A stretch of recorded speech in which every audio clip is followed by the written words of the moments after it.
বন্ধুরা, সদ্য শেষ হয়েছে মাধ্যমিক এবং উচ্চ মাধ্যমিকের রেজাল্ট।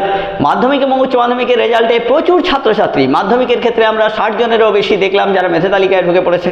মেধা তালিকার বাইরে যারা আছে তারা মুষড়ে পড়েছে, মেধা তালিকায় যারা আছে তারা আনন্দে উদ্বেলে, মানে এমন পরিস্থিতি দাঁড়িয়েছে তাদের বাড়িতে সাংবাদিক, ইউটিউবার থেকে শুরু করে সোশ্যাল অ্যাক্টিভিস্ট কে নেই, নেতা মন্ত্রী সবাই হাজির সংবর্ধনা জানানোর জন্য। অবশ্যই তারা যে কৃতিত্ব অর্জন করেছে তা সংবর্ধনা জানানোর মতোই, কিন্তু বাস্তব চিত্রটা বড় জটিল এবং বড় মর্মদায়ক, বেদনাদায়ক, মর্মান্তিক।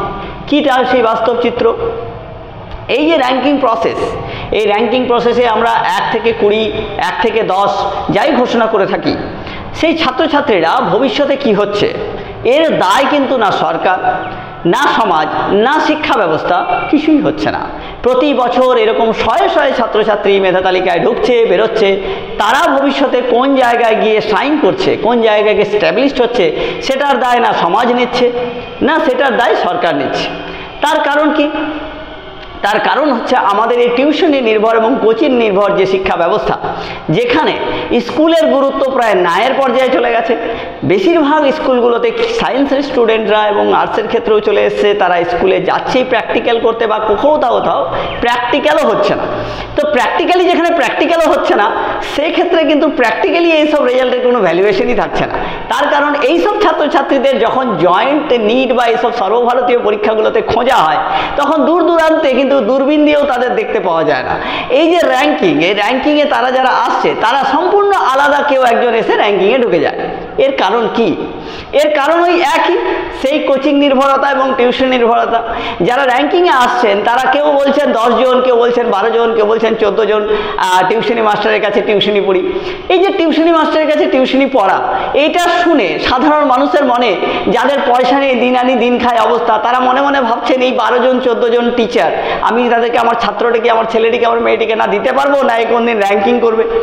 এই যে বোধ সমাজের মধ্যে যে সুন্দরভাবে ইনজেক্ট করে দেওয়া হচ্ছে যে বাবা কোচিং দাও, ছাত্রছাত্রীকে কোচিং সেন্টারে পাঠাও, স্কুলে পাঠিও না, তাহলে তার সমূহ সম্ভাবনা শেষ হয়ে যাবে, র্যাঙ্কিং করার সম্ভাবনা, সে ভবিষ্যতে সর্বভারতীয় পরীক্ষায় চান্স পাবে না। তো এই বিষয়টা কিন্তু খুব সযত্নে বন্ধুরা এখানে আমাদের সমাজের মানসিকতায় পুশ করে দেওয়া হচ্ছে, ইনজেক্ট করে দেওয়া হচ্ছে, যার ফলে আমরা কিন্তু মানতে শুরু করেছি যে না, এইবার এই কমন ব্যবস্থা, সাজেশন ব্যবস্থা এবং খুব সহজে যাতে পাস করে যায় এবং 100% কোশ্চেন যাতে কমন পাওয়া যায়, তার একটা সহজলভ্য পদ্ধতি যতক্ষণ না আমরা বের করতে পারছি, ততক্ষণ পর্যন্ত আমার ছাত্রটির কোনো গতি হবে না। আমাদের ভাবনা চিন্তা কিন্তু সম্পূর্ণ ভুল পথে ধাবিত হচ্ছে। তার কারণ যখনই এই বছরের নিট পরীক্ষা নিয়ে আমি একটা ভিডিও করেছি, সেখানে বলেছি যে নিট পরীক্ষায় যারা বসেছিল তারা এবার কান্নাকাটি জুড়িয়ে দিয়েছে। পরীক্ষার হলে পরীক্ষা দিতে দিয়ে কেঁদে কেটে ভাসিয়ে দিয়েছে, তার কোনো কোশ্চেন কমনই আসেনি।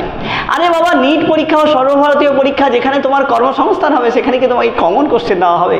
এটা কি মাধ্যমিক উচ্চ মাধ্যমিকের পরীক্ষা, বোর্ডের পরীক্ষা, কাউন্সিলের পরীক্ষা, যে তোমাকে বারবার করে বলে দেওয়া হবে যে এই কোশ্চেনটা কতবার এসেছিল, এবার এটা আসবে না, পরের বার আসবে, এবার ডান চোখ আসেনি, এবার বাঁ চোখ আসবে, এবার এই পা আসেনি, এবার আসবে, এবার কিডনি আসেনি, এবার হার্ট আসবে, এবার হার্ট আসেনি, এবার ব্রেন আসবে।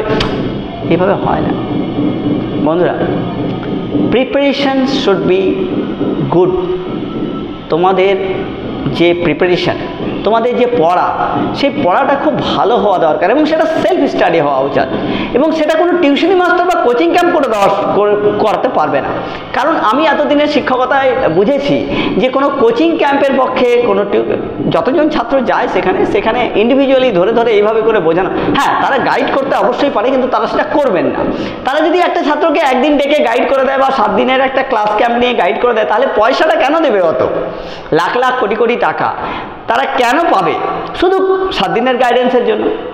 গাইডেন্স করবে না, তোমাকে বলবে না তুমি কোন বই পড়বে, তুমি কতক্ষণ কি পড়বে, এটা বলবে না। তোমাকে পরিষ্কার একটা নোট ধরিয়ে দেবে, তাদের নিজের প্রিপারেশন নোট, সেটাও আবার বিভিন্ন জায়গা থেকে চোথা করা, টুকলি করা।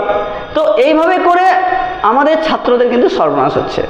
ছাত্ররা সময় থাকতে শুধরে যাও, এই র্যাঙ্কিং প্রসেসে যেও না। তুমি মন খারাপ করো না যে তুমি র্যাঙ্কিংয়ে ঢোকনি, বা তুমি মন ভালো করো না যে তোমার র্যাঙ্কিং চলে এসেছে, কারণ দুটোতেই কিছু যাওয়ার আসার নয়, দুটোতেই সমূহ সম্ভাবনা।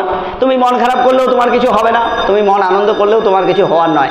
তার কারণ যতক্ষণ না তুমি সাবজেক্টটিকে খুব ভালো করে আত্মস্থ করতে পারছো ততক্ষণ পর্যন্ত তার উত্তর তুমি দিতেই পারবে না। 2025-এর নিটের দাদাদের কাছ থেকে শুনে নাও, যারা দিয়েছে এবার তাদের কোশ্চেনটা একটু দেখার চেষ্টা করো, যে মাস্টারমশাইদের দেখাও যাদের কাছে টিউশনি পড়তে যাও, যে স্যার এই যে নিটের প্রশ্ন নিয়ে এসেছি, তোমাকে বকা দেবে, বলবে রাখ রাখ ওসব করে কিছু হবে না, বড় পণ্ডিত হয়েছিস, নিট পরীক্ষা দিয়ে কি হবে, যেটা পড়তে এসেছিস সেটা পড়।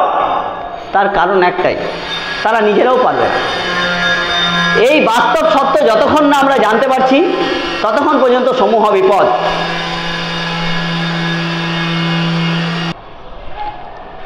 তো বন্ধুরা, মেধা তালিকায় যারা স্থান পাওনি, এরকম শত শত ছাত্র আছে যারা মেধা তালিকার ধারে কাছে ঘোরাঘুরি করছে, তারা আবার রিভিউ করবে, রিভিউ করার পর তাদের মার্কস বাড়বে, তারা মেধা তালিকায় ঢুকবে।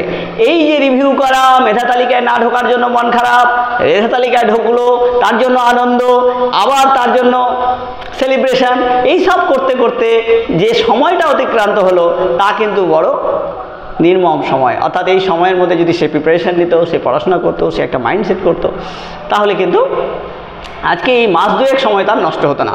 তো বন্ধুরা, এই মেধা তালিকায় কিন্তু সব সমস্যার মূলে যারা ভালো ছাত্র রয়েছে তাদেরকে ডাইভার্ট করার জন্য এই মেধা তালিকা যথেষ্ট।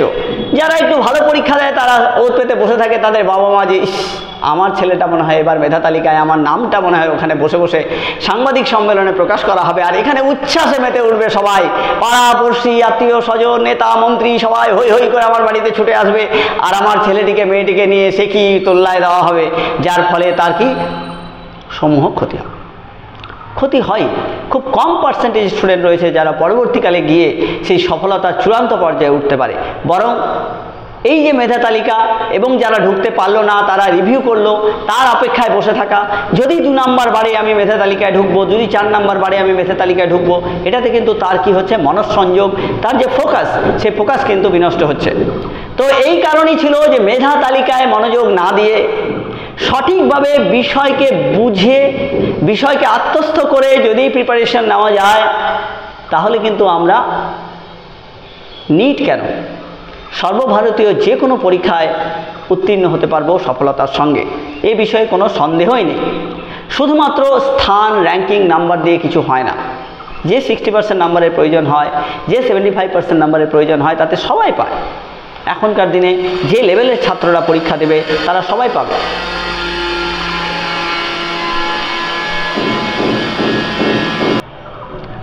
তো বন্ধুরা, এই জন্যই আজকে আমরা এই ভিডিওটি করেছি যে র্যাঙ্কিং পদ্ধতি বা র্যাঙ্কিং প্রসেস আমাদের বিশেষ কোনো উপকার করতে পারে না। উপকার যেটা করতে পারে, টেক্সট বুক মনোযোগ সহকারে পড়া, শুধু মনোযোগ সহকারে পড়া, বিষয়টিকে বোঝা, চ্যাপ্টার ওয়াইজ প্রত্যেকটা বিষয়কে গভীরভাবে পড়া, বিভিন্ন অ্যাঙ্গেল থেকে পড়া, বিভিন্ন ডাইমেনশন থেকে পড়ে আমরা কিন্তু পরীক্ষাগুলো পাস করতে পারি। তো আজকে এইটুকুই ছিল, ধন্যবাদ, দেখা হবে পরের কোনো ভিডিওতে।